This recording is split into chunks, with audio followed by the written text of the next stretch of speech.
तो good evening friends. आज सोचा कि एक बार अपने दोस्तों से, अपने भाइयों से बात की जाए, अपने मित्रों से बात की जाए। स्वागत है आपका। अ, हमारा ना आज लाइव आने का कोई खास उद्देश्य नहीं है, कोई ऐसा कुछ नहीं है कि हमें कुछ अचीव करना है, कुछ हमारा कोई मतलब कुछ पाना नहीं चाहते। बस कुछ चीज़ें हैं जो शेयर करना चाहते हैं। आप लोग जो प्यार दे रहे हैं चैनल को, उसके लिए बहुत बहुत धन्यवाद।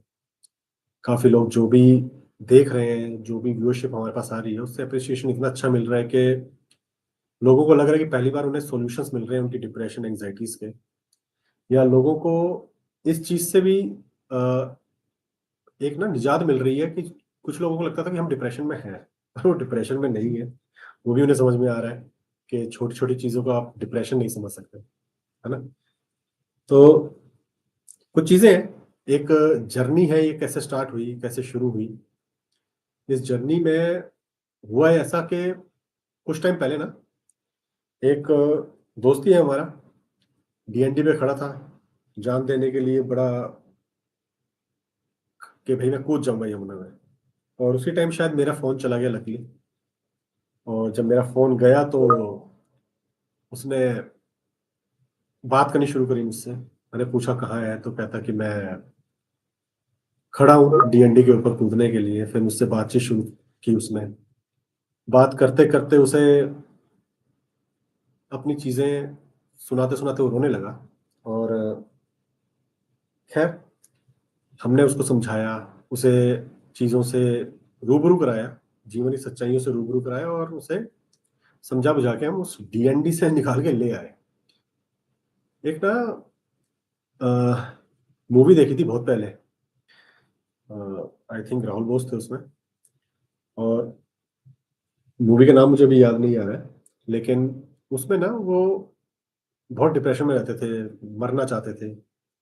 और उस मूवी में वो अपने एक बार्बर के पास बैठे-बैठे बस वैसे ही अपनी एक कहानी सुनाने लग गए। वो जो बार्बर था ना, उसने उन्हें जीवन की सच्चाइयाँ समझानी शुरू करी। ये समझाना शुरू किया कि जीवन कितना सुंदर है। अगर आप आए हो इस जीवन में, तो किसी न किसी मोटिव से आए हो और हर इंसान का अपना एक मोटिव होता है दुनिया में आने का। तो उसके बाद वो चीज़ों को समझे। और जब उस लड़के को, उस दोस्त को हमने समझाया और वो उन चीज़ों से निकल के आया, तो दिमाग में ये आया कि यार ऐसे कितने लोग हैं। कितने लोग हैं जिनको ज़रूरत है ये समझने की कि ये जीवन ना काफ़ी मूल्यवान है, ये काफ़ी वैल्यू करनी पड़ती है इस लाइफ़ की। तो उसको समझने के लिए, उसको समझाने के लिए हमने ये चैनल शुरू किया कि दुनिया को समझ जाए। जो लोग डिप्रेशन, एंग्ज़ायटी से जूझ रहे हैं, उन्हें कुछ हेल्प मिल पाए।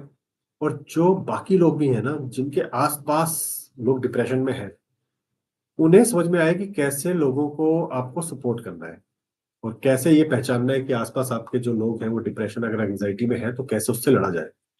आजकल की दुनिया में ना दौड़-भाग में लोग बहुत जल्दी-जल्दी चीज़ों को दिल से लगा लेते हैं। जैसे कि डिप्रेशन में बैठने की आजकल सबसे बड़ी रीज़न जो लोगों को मिल रहे हैं ना, वो है रिलेशनशिप इश्यूज़। दो 2-2 साल के, 3-3 साल के रिलेशन टूट जाते हैं और लोग सोचते हैं बस कि ज़िंदगी खत्म कर लें, ठीक है? लेकिन उन्हें ये समझना चाहिए कि उन 2-4 साल के रिश्तों से पहले 25 साल का उनका जीवन पहले भी रहा है। जो उससे पहले उन्होंने रिश्ते निभाए, जो रिश्ते उन्होंने साथ में निभाए, मतलब कि ज़रूरी नहीं है ना कि लवर छोड़ गया तो वही रिश्ता था। रिश्ते तो और भी थे, जैसे माता-पिता, भाई-बहन, दोस्त। तो रिश्तों को जीना है तो उनको जियो जिनके साथ आपको ना हमेशा खुशियाँ मिलें, जिनके साथ आप जाके अपनी हर चीज़ शेयर कर पाओ और चीज़ों को सॉल्व कर पाओ। ये रिलेशनशिप इश्यूज़ आजकल हमारे पास ना बहुत सारी कॉल्स आती हैं मेरे पास कि हेल्प के लिए। वो समझना चाहते हैं अपनी डिप्रेशन से कैसे निकलें और एक्सट्रीम स्टेप्स तक लोग सोच रहे हैं। काफ़ी सारे एग्ज़ाम्पल आजकल ख़ैर न्यूज़ में वही है ना कि बुराइयाँ बहुत जल्दी आ जाती हैं, अच्छी चीज़ें नहीं आती।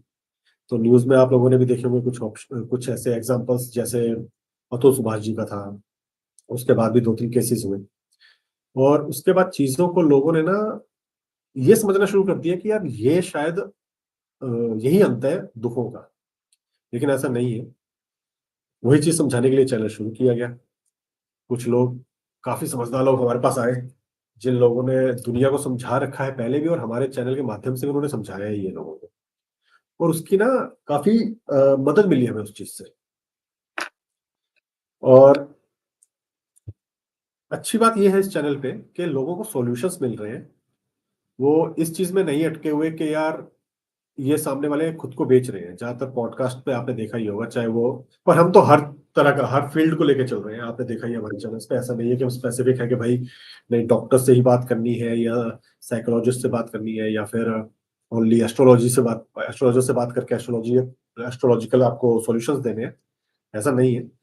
सॉल्यूशंस हम आपको अलग-अलग तरह के दे रहे हैं, और हर एरिया को भी हम कवर भी कर रहे हैं कि कई बार हम लोग ना ये सोच के बैठ जाते हैं सिर्फ कि यार डिप्रेशन, एंग्जाइटीज ना सिर्फ पैसों की वजह से आती है या फिर रिलेशनशिप्स की वजह से आती है। लेकिन हर फील्ड में, हर क्षेत्र में, हर एक जॉब में, हर एक काम में डिप्रेशन छुपी हुई है। वो कब क्लिक कर जाए, इसलिए हमने पॉलिटिक्स को, स्पोर्ट्स को, और इवन हमने जो टेक्निक्स भी आपके साथ शेयर करनी है अब तक, उनमें एनएलपी है, लॉ ऑफ अट्रैक्शन है, देन क्रिस्टल हीलिंग्स हैं, साइंटिफिक्स हैं जिसमें आपकी साइकोलॉजिस्ट हमारे पास आए, एनएलपी कोचेस हमारे पास आए, और अध्यात्म यानी स्पिरिचुअलिटी से भी हमने कोशिश की आप लोगों को जोड़ने की। यानी हम हर उस फील्ड पे काम कर रहे हैं जो हेल्प कर सकती है आपको डिप्रेशन और एंग्जाइटी से दूर रखने। अब हमें जो सबसे ज्यादा कॉल्स आती है ना मेरे पास, उसमें सबसे ज्यादा वही इश्यूज तो खैर रिलेशनशिप्स के ही है, लेकिन एक ना पैटर्न है जो मैंने समझा है कि लोग समझ ही नहीं पा रहे कि उनके लिए सही क्या है और गलत क्या है। जैसे कि मेरे पास आज भी जब मैं स्टूडियो की तरफ आ ही रहा था तो एक कॉल आ गई। ठीक है, मेरा नंबर किसी ने शेयर कर दिया होगा, तो डायरेक्ट एक कॉल मेरे पास आ गई, विदाउट एनी सेशन, और कोई सेशन था नहीं। और चलो मैंने बात भी कर ली, मैंने कहा चलिए आप बात कीजिए, मेरा हमेशा पहला सेशन तो वैसे भी मैं विदाउट एनी कॉस्ट लेता हूँ, तो मैंने कहा चलिए बात कीजिए। तो कंफ्यूजन काफी है लोगों में। जैसे उनका सीधा सा इशू ये था कि यार कि सर, एक मेरे पास्ट में एक दो रिलेशन रहे, एक एक साल में वो टूट गए, वो लड़कियां धोखा देके चली गई, और अब एक लड़की है जो 3 साल से मुझे पसंद करती है।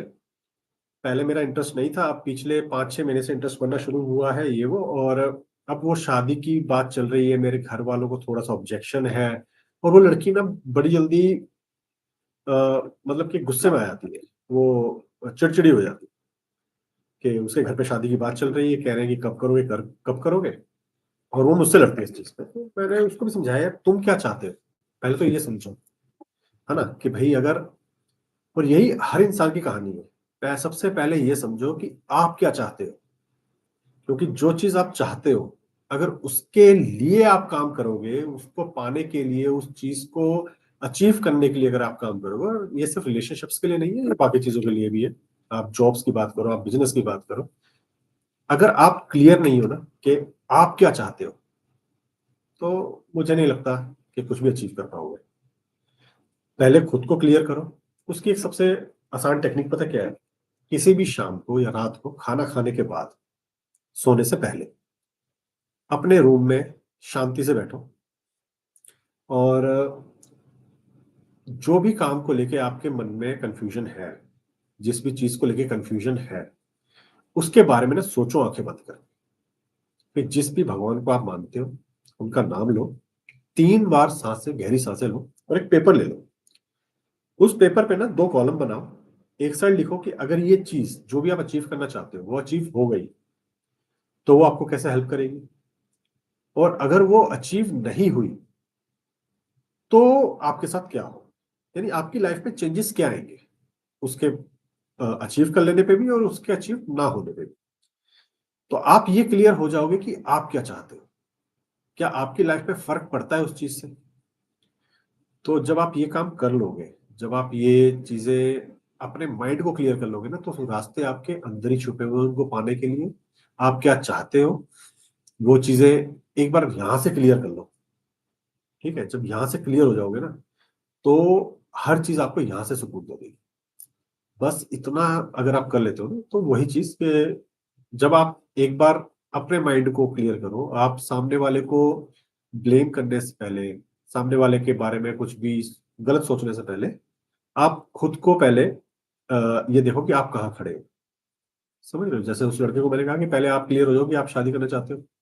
अगर चाहते हो तो ये सोचो कि वो लड़की गलत कैसे है, अगर वो चिड़चिड़ी हो रही है, जिसके घर पे अगर प्रेशर है शादी का, और वो आपके साथ रहना चाहती है, आपके साथ शादी करना चाहती है और आपको कह रही है कि आप जल्दी करो, बात करो घर पे, तो गलत कैसे है? तो ये सब चीजें ना मतलब आपके माइंड को खुद ही क्लियर कर देती है। वो लड़का खैर जल्दी समझ गया, चीजों को समझा, उसने भी हर चीज में बोला हाँ ये बात तो है कि अगर कोई लड़की मेरे साथ रहने के लिए मुझसे लड़ रही है, तो उसे और क्या चाहिए उस लड़के को। तो ये सब चीजें हैं। कभी कभी क्या होता है ना कि कंफ्यूजन में हम लोग फैसले गलत ले लेते हैं और बाद में पछताते हैं। अब वो मैं दोनों साइड से कह रहा हूँ, चाहे वो आप जल्दबाजी में ये फैसला कर लो कि शादी करनी है इस लड़की से या लड़के से, या जल्दबाजी में ये फैसला कर लो कि नहीं करनी, तब भी। तो जल्दबाजी में फैसला मत लो, बाद में पछताने से पहले इससे अच्छा है कि आप ना सोच समझ के कोई फैसले लीजिए। अब कई बार हमारे पास ना कॉल्स आती हैं, कुछ है हमारे व्यूअर्स और कुछ हमारे कह लो कि पेशेंट्स हैं, क्योंकि परेशान हैं और चीज़ों से निकलना चाहते हैं। कुछ एक स्टोरी मैं आपको बताता हूँ। कुछ टाइम पहले मेरे पास एक कॉल आई थी पंजाब से। तो उसमें क्या था कि लड़का एक 35-36 साल का लड़का है, और वो कॉल करके ये कहता है कि अगर मेरे घर पे अगर मेरी माँ और बहन ना हो तो मैं आज ही आत्महत्या कर लूँ। हमने बात करनी शुरू करी उससे। ठीक है, पहले उससे उसकी प्रॉब्लम पूछी। तो प्रॉब्लम उसकी एक्चुअल में जेन्युइन थी, जैसे कि वो लड़का स्कूल टाइम से ही ना उसको उसी के गांव के 4-5 लड़के बुली करते थे। अब स्कूल खत्म हो गया, बच्चे बड़े हो गए, लोग मैच्योर हो गए, बस वो 4-5 लड़के मैच्योर नहीं हो पाए। वो उसके बाद भी उसे बुली करते थे, गांव में तंग करना, परेशान करना। उस लड़के के फादर की डेथ काफी पहले हो गई थी, और इस वजह से अब उसके पास उसकी माँ थी, एक बहन थी, उस बहन की शादी हुई। और पंजाब में खैर ये आजकल ना बड़ा कॉमन है, शादी करके चले गए उसके जीजा, कनाडा चले गए, 10 साल से वो आए नहीं है, वहीं से 10-15 हज़ार रुपये महीने का खर्चा भेज देते हैं और कहते हैं मैं नहीं आ रहा, और ना उसको उसकी बहन को लेके जाते हैं। तो वैसे ही उसके लाइफ में प्रॉब्लम थी। और उस लड़के को वो लड़के और तंग करते थे जो उसके गाँव के थे, कभी छेड़ना, कभी कुछ उल्टा सीधा जो भी बोलना। उस लड़के ने 1-2 बार उनको पीट भी दिया। जब तहस में आता है आदमी तो नहीं सोचता है। तो जब उसने पीट दिया, तो उसके बाद पंचायत बैठ गई। अब पंजाब, हरियाणा, राजस्थान, ये यूपी, ये एरिया ऐसे है ना जहाँ पे फिर दुश्मनियां लंबी चलती है, हर कोई जानता है। तो जब उस लड़के के पंचायत बैठी तो उसके खिलाफ ही फैसला हो गया। तो जब उसके खिलाफ फैसला हो गया तो वो लड़का और डिप्रेशन में आ गया और वो सोच रहा था बस मैं मर जाऊं। अब सोल्यूशन बड़ा छोटा सा था। उसने कॉल करी कि ऐसे ऐसे है, तो मैं क्या करूं। तो मैंने उसको पहले तो ये समझाया कि भैया जो जितना बुरा हो चुका उससे बुरा क्या ही होगा, जब आपने मरने की सोच ली, इससे बुरा अब और क्या होगा, इससे आगे ना चीजें अच्छी ही होंगी। तो उस पर काम करते हैं। तो उसको सलाह दी गई कि भाई ऐसा करो कि तुम उस गांव से निकलो, किसी दूसरी जगह जाके जॉब करो, रेंट पे रह लो थोड़े टाइम के लिए, अपना घर, अपनी जो जमीन है वहां पे वो करता था जमींदारी वगैरह, कुछ खेती बाड़ी करता था। वो हमने कहा वो जमीन ठेके पे दे दो, और तुम्हें जॉब हम दिलवाए थे, कहीं बात करते हैं कहीं पे, वो सॉल्यूशन देते हैं। उस लड़के ने बात मानी, वो निकला, जॉब वॉब का उसका अरेंजमेंट किया गया, उसको जॉब मिली। उस लड़के ने कुछ टाइम रेंट पे रहा, उसने देखा कि यहाँ ज्यादा सुकून है, तो उसने गांव की जमीन, अपना घर वगैरह वहां से बेच के दूसरी जगह उसने घर लिया, कुछ जमीन ली खेती बाड़ी के लिए, और उन चीजों से वो निकल के आ गया। तो सॉल्यूशंस ना छिपे बैठे हैं यार पूरी दुनिया में। ठीक है, तो ऐसा नहीं है कि किसी चीज का सॉल्यूशन हो नहीं सकता। बस आपके अंदर इच्छा होनी चाहिए कि मुझे सॉल्यूशंस चाहिए। ठीक है, टूटने से अच्छा। अब आजकल बड़ा ये चला है, अतुल सुभाष जी ने जब सुसाइड किया, काफी मतलब बहुत बुरा केस है वो, मतलब काफी दुख भी पहुंचा कि एक लाइफ चली गई। लेकिन जब लोग चले जाते हैं ना, उसके बाद एक चीज बड़ी चलती है आजकल कि यार लड़कों के लिए कोई कानून नहीं है। ट्रू है, कानून कम है, लेकिन ऐसा है कि जितने हैं उतने वो कितने यूज कर पा रहे हैं हम लोग, उनमें से कितनों का हम फायदा उठा पा रहे हैं, है ना। तो आई थिंक एक कानूनी सलाह भी बिल्कुल अच्छी होनी चाहिए, और जब तक एक कानूनी सलाह अच्छी नहीं होगी ना, तब तक मुझे नहीं लगता कि अ, आप कोई भी चीज को सही तरीके से देख पाएंगे। तो जो चीजें आपको पहले एक्सट्रीम स्टेप्स पे जाने से पहले एक सही बंदे से कनेक्ट कीजिए, सही सलाह लेने की कोशिश कीजिए, और उसके बाद ही कोई अ, मतलब किसी एक निष्कर्ष पे पहुंचिए। और सीधी सी बात है, जितने स्पिरिचुअलिटी के लोगों से हम लोग मिले, उन सबका एक ही कहना है कि आत्महत्या करने के बाद आपको कोई मुक्ति नहीं है। ठीक है ना। जो ये सोचते हैं कि यार मैं जान दे दूं और मुझे मुक्ति मिल जाएगी इन सब दुखों से, वो सब नहीं मिल रही। आपकी डिप्रेशन एंजाइटी वही है उसके बाद भी। जब आप शरीर में है ना आपकी आत्मा, तो आप लड़ सकते हो चीजों से कि भाई मुझे इस चीज से निकलना है। आप एफर्ट्स डाल सकते हो और निकल जाओगे। लेकिन अगर वो शरीर छोड़ दिया है, तो आत्मा अकेली कुछ नहीं कर सकती। और हर स्पिरिचुअलिटी का बंदा ये कहता है कि अगर आपकी उम्र ऊपर वाले ने 80 साल लिख के भेजी है फॉर एन एग्जाम्पल, और लिखा है कि आपकी डेथ है, क्योंकि ऊपर वाला कभी सुसाइड नहीं लिखता, वो फैसला आप खुद लेते हो। और अगर आप 20 साल की उम्र में, 25 साल की उम्र में, 30 साल की उम्र में सुसाइड कर रहे हो, तो बाकी बचे हुए साल आपको यहाँ पे प्रेत योनि में उन्हीं प्रॉब्लम्स को दिमाग में रख के बितानी पड़ेगी। तो ऐसे में फिर वो आत्मा कुछ नहीं कर सकती, वो डिप्रेशन एंजाइटी उसके साथ ही घूम रही है, मोक्ष मिल नहीं रहा। और वो 50 साल, 40 साल, 50 साल उसको यही निकालने हैं। वो अगर आपका शरीर होता तो शायद आप लड़ लेते परिस्थितियों से। लेकिन अगर आत्महत्या करके आत्मा यही घूम रही है ना। और हम तो बिलीवर है भैया, सीधी सी बात है, हम बिलीव करते हैं जो हमारे वेदों में, शास्त्रों में लिखा है, वो सच ही लिखा है। क्योंकि हमारी, मैं हमेशा से कहता हूँ, हमारा जो वेद और शास्त्र है ना, वो साइंस को ज्यादा फॉलो करते हैं, और साइंटिफिकली काफी प्रूवन भी है। वो मुझे बोलने की जरूरत नहीं है, वो दुनिया बोलती है। तो जो चीजें हैं लिखी हुई, वो सच है। और वो जो सच है ना, वो होंगी होंगी। तो अपनी जो, और सीधी सी बात है यार, हमें कर्म करने के लिए भेजा हुआ है भगवान ने, एफर्ट्स डालने के लिए भेजा हुआ है। हर चीज पे एफर्ट डालो, एक हद के बाद आपको वो चीज मिल ही जाती है। मैं ये भी नहीं कहूंगा कि नहीं मिलती तो आप इसको भगवान की, ऊपर वाले की अ, मंशा मान के छोड़ दो, उसकी मर्जी मान के छोड़ दो, नहीं। अगर एफर्ट्स दिल से करोगे तो हर चीज मिलती है। हर चीज आपके पैरों में आके गिरेगी, है ना। जो आप चाहते हो, जो अचीव करना चाहते हो, वो आपकी जिंदगी में आएगा ही आएगा। तो इन चीजों को जरा सीरियसली सोचने की जरूरत है कि भाई मरने के बाद क्या ही हो जाएगा, है ना। मरना तो सबको एक दिन है ही, तो जो ऊपर वाले ने मौत लिखी है वैसे जाओ, वो ज्यादा सही है। तब तक आप सब बच, क्योंकि आप एक, बचपन से हम लोग देखते थे कि कभी कोई लाश जाती थी ना सड़क पे, अगर कोई अर्थी जा रही है तो हम लोग माथा टेकते हैं। ठीक है। एक बार हमें याद है, हमारे दादाजी के साथ मैं कहीं जा रहा था किसी काम के लिए, और सामने से ना अर्थी जा रही थी। तो हम लोग ऐसे हो गए कि यार अर्थी दिख गई, मतलब ये तो अशुभ हो गया। तो हमारे दादाजी ने कहा नहीं, अशुभ नहीं, ये शुभ है। एक इंसान अपने कार्य पूरे करके चला गया, जितने काम उसके भगवान ने लिखे थे यहाँ पे। ठीक है। तो वो जब कार्य पूरे करके चला गया, तो आप भी जिस कार्य के लिए जा रहे हैं ना, वो पूरे ही होंगे। तो पॉजिटिव सोचने के लिए लोगों के पास बहुत कुछ है। जरूरी नहीं है ना कि हर चीज में नेगेटिव खींच के लाया ही जाए। तो ऐसी चीजों को सोचा जाए, और अपने माइंड को हमेशा पॉजिटिव रखो। ठीक है। तो क्या हुआ, मतलब एक तो दो तीन चीजें ना हमें स्लैंग से जो सीखने चाहिए लाइफ में। एक तो जिन्होंने आपका बुरा किया, आप कई बार अटके रहते हो यार, क्या मुझे उसका बुरा करना है। अरे यार, बुरा करने की जरूरत नहीं है, उनके साथ बुरा ऊपर वाला करेगा, पहली बात तो ये। तो एक स्लैंग सीख लो, भाड़ में जाओ। ठीक है। कोई अगर आपकी परवाह नहीं कर रहा, तो उसके लिए एक ही वर्ड है, जो दिल से बोलो, भाड़ में जाओ। ठीक है। मैं ये नहीं कह रहा माफ कर दो। सुबह सुबह जब भी पूजा करते हो, सुबह की पूजा भगवान कभी ना कभी तो सुन ही लेगा, उनका बुरा मांग लो। लेकिन खुद के साथ बुरा मत करो यार। खुद के साथ बुरा करोगे तो और दुखी होगा।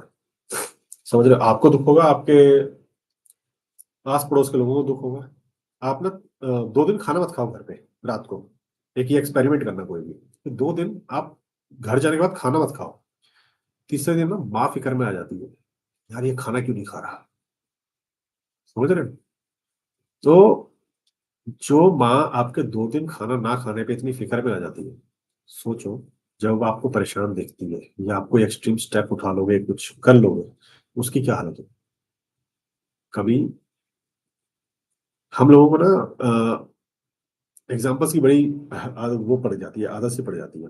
एक हमारे ही पड़ोस में थी एक आंटी हमारी, पूरी एक फैमिली थी। तो जब तक उनकी 3 बेटियाँ थी, 1 बेटा। जो सबसे बड़ी बेटी थी, एक तो शादी लेट हुई उन लड़कियों की, उन्होंने शादी ही लेट करी। खैर आजकल के कल्चर में तो ये हो ही गया कि 30-31 की एज तो 32 की एज कुछ नहीं होती। और वो हमेशा ना प्यार से रहने वाली फैमिली थी, लेकिन कभी एक-दूसरे को ये नहीं बोला उन्होंने कि हाँ, कि भई फ़िक्र वाली बात। तो बेटियाँ हैं, लड़कियाँ तो खुद ही खाना खा लेती हैं, अब बना लेती हैं आके, खुद ही ले लेंगी, खुद ही खा लेंगी, बेटा नहीं खाता है। उस लड़की की शादी हुई और तकरीबन 1 डेढ़ साल बाद ही, भगवान को नहीं पता, आज तक भगवान ही जानते हैं, सिर्फ हमें नहीं पता कि उसका मर्डर हुआ या सुसाइड की, लेकिन वो लड़की चली गई थी। उसके बाद जिन आंटी को हमने कभी उन लड़की की फ़िक्र करते नहीं देखा था, हमने उन्हें वैसे बिलखते हुए देखा है जो मतलब हमारी रूह काँप गई थी। तो इन चीज़ों का ना को समझना चाहिए लोगों को कि आपके जो जिन्होंने आपको पाला, जिन्होंने आपको पैदा किया, उनके दिल पे क्या गुज़रती है जब वो आपको परेशान देखते हैं। कभी उनके चेहरे को उनके सामने स्माइल कर दिया करो।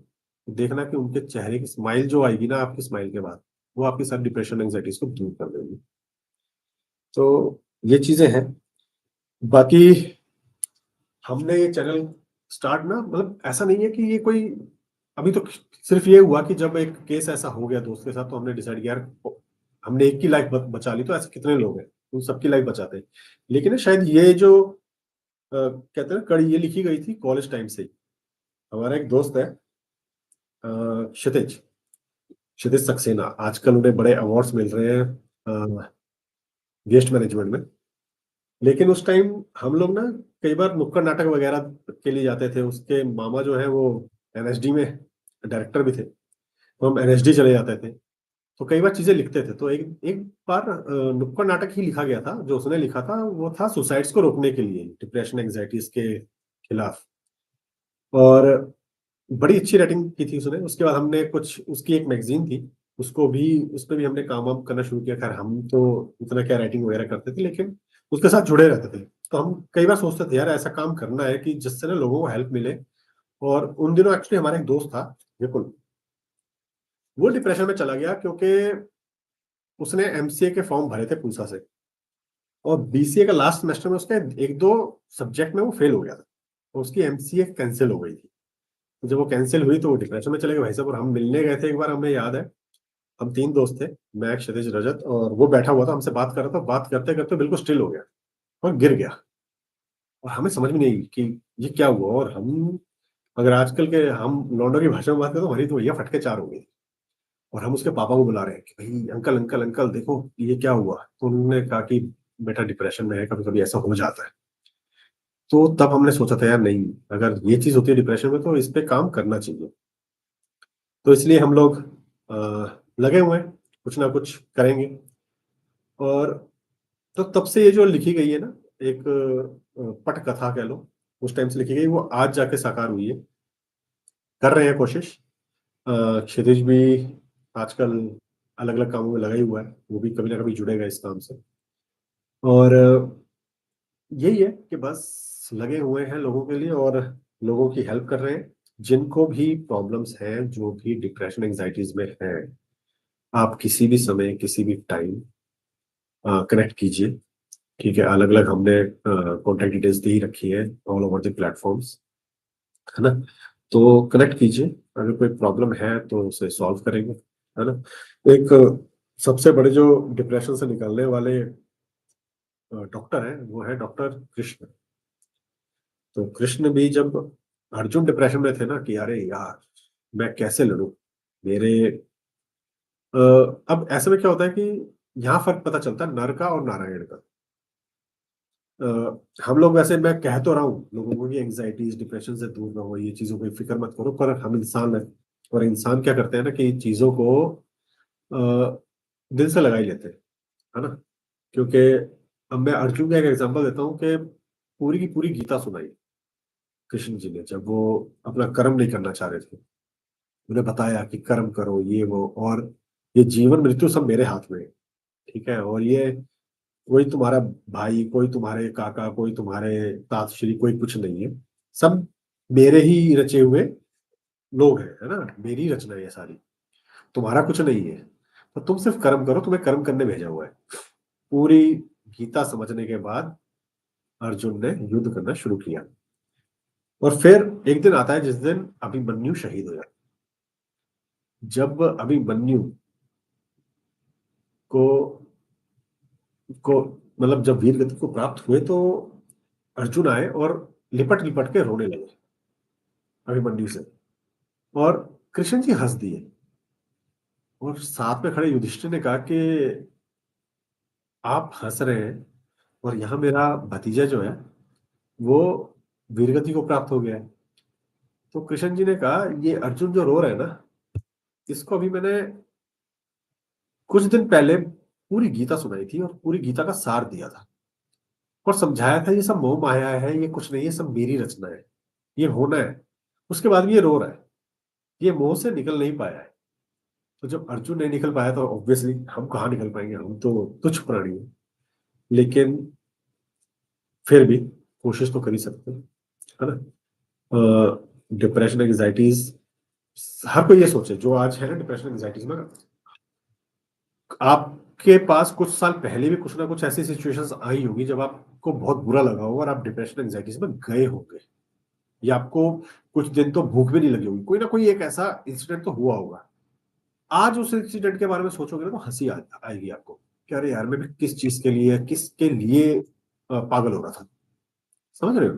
क्योंकि जिन्होंने आपकी फिक्र नहीं की होती ना, जिन्होंने आपकी इज्जत नहीं करी, जिन परिस्थितियों ने आपको तोड़ा है, आप जब उनसे उभर के आते हो बाहर, तो आपको समझ में आता है कि उनकी वैल्यू क्या थी एक्चुअल में लाइफ। तो वो जो पिछली बार हुई चीजें थी ना, वो आगे होने वाली चीजों में हो वो जरूरी नहीं है। ठीक है, तो अगली चीजों को भी वैसे ही हैंडल कर लो जितना जैसे पिछली बार हुआ था, तो आपको समझ में आ जाएगा, अरे यार, दुनिया है, ये चलती है, ये चलती रहेगी, और यहाँ पे ये सब होता रहेगा। समझ रहे हो? तो चीजों से निकलना ज्यादा जरूरी है। और बस यही है कि अगर परेशान हो तो हेल्प लो, आस पड़ोस से हेल्प लो, अपने दोस्तों से हेल्प लो, और उन्हें अपना सुनाओ, दुखड़ा सुनाओ। दुखड़ा सुनाना कोई रोंगड़ू बात नहीं होती है, जो हम लोग कह रहे थे ना कि यार मैं मर्द हूँ कैसे रोऊंगा ये वो। अरे अपने दुखड़े सुनाओ, सॉल्यूशन कहीं ना कहीं से मिल जाएगा। अरे कहीं और सुनाने से डरते तो हमारे पास आओ, हम जैसे लोगों के पास आओ। ठीक है, हमसे बात करो, हमें अपनी प्रॉब्लम समझाओ, हम बता देंगे कि क्या सॉल्यूशन है। वैसे तो सॉल्यूशन आप ही के अंदर छुपे हुए हैं।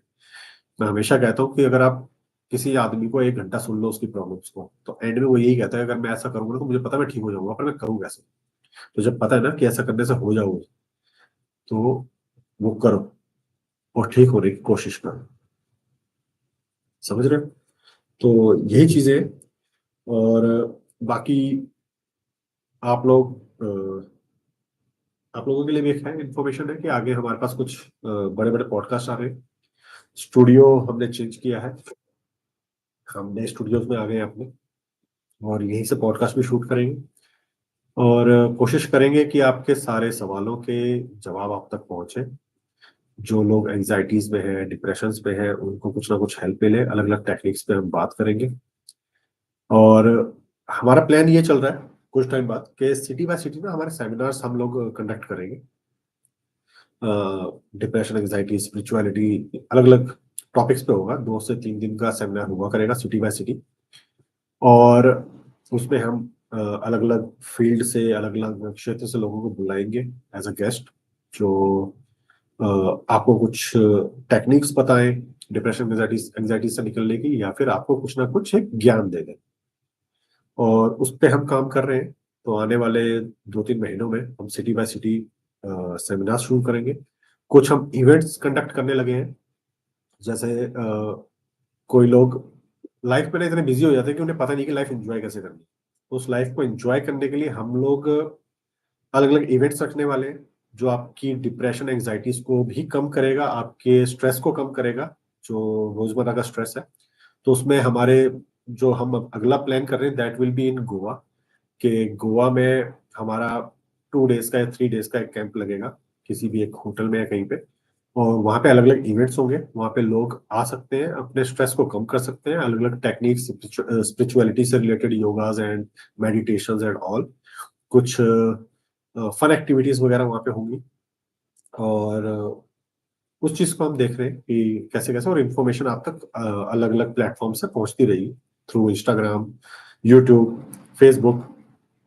तो इनके थ्रू आपके पास पहुँचती रहेगी ये इन्फॉर्मेशन और अगर आपको लगेगा कि आपको भी अपना स्ट्रेस कम करना है तो आप जॉइन कर सकते हैं हमें, ठीक है? और इट विल बी फन और कई बार क्या क्या होता है ना कि अपनी लाइफ़ को एन्जॉय करते हैं तो स्ट्रेस से वैसे ही कम नीचे आ जाते हो आप, है ना?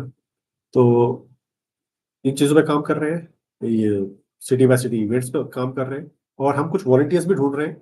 अगर वॉलंटियर्स कोई सिटी बाय सिटी जो हमारे लिए काम करना चाहते हैं, जो डिप्रेशन, एंग्ज़ायटीज़ में रहने वाले लोगों को अ, अगर कोई है उनके आस-पास या कोई उन्हें कनेक्ट करता है तो हमें कनेक्ट करवा सकते हैं, कर सकते हैं कि भाई ऐसे-ऐसे हेल्प चाहिए और उसपे भी हम एक पूरा का पूरा एक रोड मैप बना रहे हैं।